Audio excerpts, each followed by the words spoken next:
Assalamualaikum warahmatullahi wabarakatuh. Selamat pagi anak-anak, salam sejahtera untuk kalian semua. Gimana kabarnya hari ini? Bu Maulida berharap kalian tetap dalam keadaan sehat walafiat. Meskipun untuk saat ini kita tidak bisa bertemu ya di sekolah, tapi tetap kita saling mendoakan supaya semoga badai ini segera berakhir, kita bisa kembali lagi belajar di sekolah bersama-sama, bertemu teman, bertemu bapak ibu guru semua, belajar menuntut ilmu bersama-sama. Jangan lupa juga, karena kita masih dalam keadaan pandemi COVID, saya berharap kalian tetap jaga diri, tetap stay at home, tetap social distancing. Jadi keluar rumah kalau memang benar-benar dalam keadaan terpaksa, artinya memang benar harus keluar, memang ada kepentingan yang tidak bisa ditunda gitu ya. Jadi supaya kita tetap dalam keadaan sehat dan juga untuk mengurangi paparan terhadap COVID-19 yang sedang kita alami kali ini. Nah, untuk pertemuan pagi ini di pembelajaran daring, Bu Maulida ingin sharing kepada kalian bersama-sama melalui tampilan video ini topik yang akan kita sharingkan pagi ini berkaitan dengan belajar efektif di rumah. Karena kita ya kembali lagi ya, karena COVID otomatis kita tidak libur, tapi belajarnya tetap belajar walaupun di tempat yang berbeda, gitu ya. Apa sih belajar di rumah itu, atau bahasa kerennya school from home? Nah, belajar di rumah atau school from home yaitu kegiatan pembelajaran yang dilakukan oleh Bapak Ibu guru dan siswa, namun di tempat yang berbeda, tidak bisa dilakukan di dalam kelas. Jadi di tempat masing-masing, dalam hal ini di rumah, gitu ya. Walaupun kita belajar di rumah, tetap pelaksanaannya juga harus dilaksanakan dengan sungguh-sungguh, gitu ya. Jadi kita tidak mengentengkan, alah belajar di rumah saja kok seenaknya saja, tidak bisa seperti itu. Agar pembelajaran kita nanti bisa belajar atau terjadi pembelajaran yang efektif. Nah, anyway, Bu Maulida punya beberapa tips gimana sih supaya kita dalam pembelajaran di rumah itu bisa efektif, bisa menerima informasi yang disampaikan oleh Bapak Ibu guru dengan baik, kemudian bisa menginternalisasi atau mengambil ilmu dari pembelajaran yang sudah kita lakukan. Nah, Bu Maulida punya beberapa tips. Tips yang pertama yang bisa kita lakukan adalah kita harus bisa mengatur waktu belajar kita, manajemen waktu. Nah, gimana Bu caranya? Kita harus bisa menentukan kapan sih kita harus belajar, di saat apa kita harus belajar. Kemudian apa yang harus kita lakukan saat pembelajaran daring dengan Bapak Ibu guru. Kemudian ketika Bapak Ibu guru memberikan tugas sebagai umpan balik pemahaman materi, kita harus bisa mengerjakan tugas dari Bapak Ibu guru itu dengan maksimal. Terus kemudian jangan sampai menunda-nunda waktu dalam pelaksanaan pembelajaran. Jadi jangan pernah punya pikiran hala ini pembelajaran daring, ketemu Bapak Ibu gurunya masih lama, atau mungkin pembelajarannya ketemu lagi di hari yang lain itu mungkin masih 3 hari lagi, otomatis nanti sajalah saya kerjakan. Jangan seperti itu. Jadi kita harus punya komitmen mengerjakan tugas tepat waktu, gitu ya. Itu tips yang pertama, jadi manajemen diri. Kemudian tips yang kedua yaitu tetapkan waktu belajar yang baik menurut kalian, gitu ya. Jadi setiap siswa saya yakin punya trik belajar sendiri. Ada yang lebih mudah belajar itu dengan mendengarkan musik, ada yang dengan pengamatan, kinestetik, ada yang dengan keadaan yang sepi. Nah, itu terserah kalian. Kapan sih waktunya supaya pembelajaran itu bisa tepat? Ada 3 waktu yang sering digunakan oleh banyak orang yang cukup efektif untuk lebih mudah mudah memahami materi atau memahami pembelajaran. Yang pertama yaitu pukul 7 sampai 9 malam. Nah, kebanyakan siswa juga sudah menerapkan pembelajaran itu. Jadi setelah sholat maghrib itu waktu belajarnya sampai nanti jam 9 malam. Tuh. Terus kemudian waktu yang kedua yaitu pukul 7 sampai 10 pagi. Nah, itu waktu-waktu yang efektif untuk kita belajar. Jadi di waktu itu kita lebih mudah memahami materi karena masih fresh gitu ya.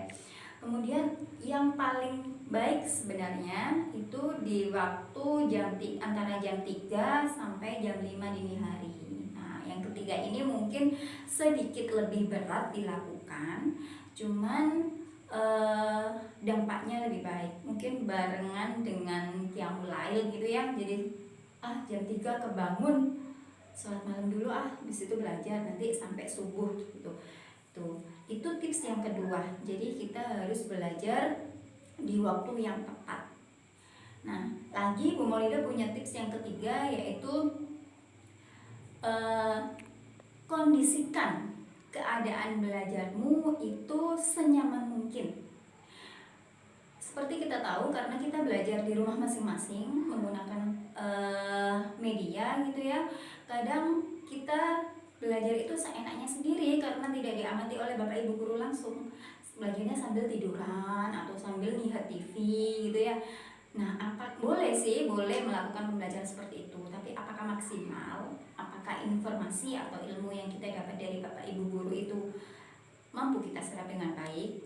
Tentunya akan lebih mudah jika kita lebih fokus gitu ya. Jadi ayo dikondisikan ruang belajar kita itu senyaman mungkin.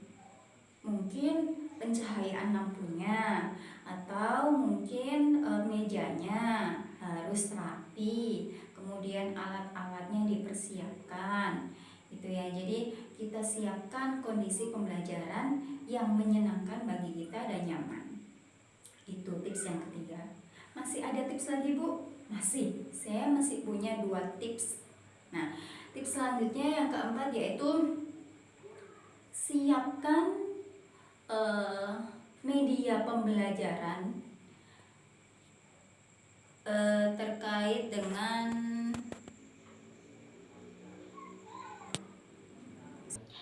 yang tidak kalah penting adalah tips yang keempat. Karena kita belajarnya online, otomatis kita memanfaatkan media.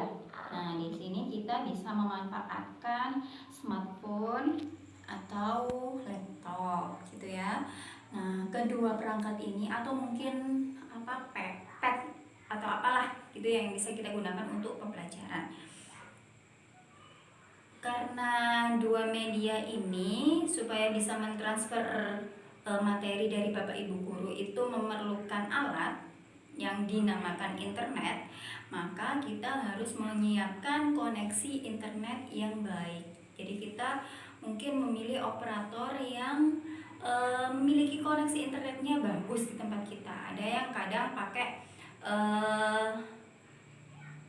kartu A atau kartu B gitu ya, terserah. Yang penting di tempatnya kalian itu sangat membantu kalian untuk memperlancar pembelajaran saat masa pandemi ini gitu ya, supaya pembelajarannya semakin efektif.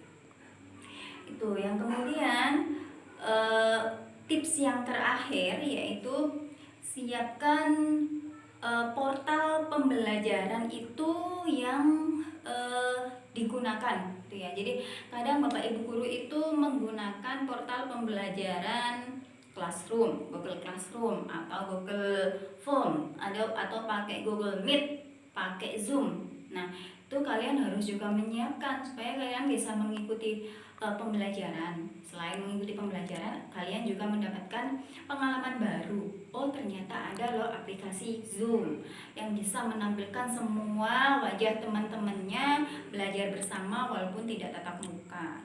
Itu. Atau pakai WA yang lebih umum yang kita gunakan seperti biasanya itu kan kita pakai WA ya, WA group. Nah, karena itu yang umum yang mungkin lebih karena memerlukan. Nah, yang sudah kita lakukan pemanfaatan medianya itu kan kita pakai WA group ya, itu sudah umum. Selain itu supaya kalian punya gambaran lain atau punya pengalaman lain di pembelajaran online, kalian bisa memanfaatkan Zoom atau Google Meet atau mungkin aplikasi-aplikasi lain gitu ya, supaya nanti pembelajarannya lebih maksimal dan lebih menyenangkan, inovatif. Tuh. Selain itu, selain pembelajaran dengan Bapak Ibu guru yang memanfaatkan perkembangan teknologi tadi yang sudah saya sebutkan, siapkan juga portal pembelajaran untuk diri kalian sendiri. Jadi belajar itu tidak hanya melalui Bapak Ibu guru. Kalian bisa memanfaatkan portal-portal yang sudah disiapkan oleh pemerintah, misalkan ada Ruang Guru atau mungkin aplikasi-aplikasi lain, aplikasi belajar lain, baik itu gratis maupun berbayar.